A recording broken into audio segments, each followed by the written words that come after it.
So now let's jump into the supportive model. Supportive model is a little bit interesting because here we are talking about the brains, a skilled employment and all these things.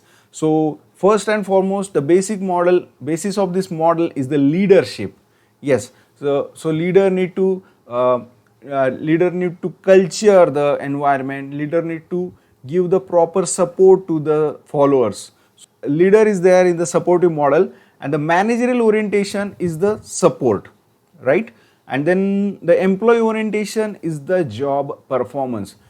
From this model onwards, we are talking about the performance appraisal, competency, behavior. All these things are coming into picture from this model. So the job performance is the main criteria over here. So employee psychological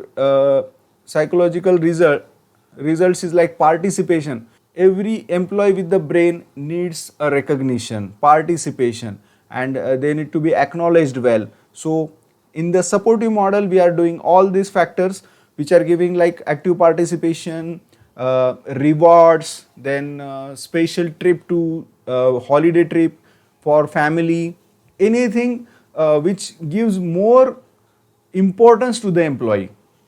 So employee needs met, status and recognition, that's obviously. The performance result will be awakened drives. So employees are coming with their own ideas and getting motivated from inside, and no one is pushing them to do something else. Leader who is supporting the employees will give an add-on to give the proper direction to employee performance.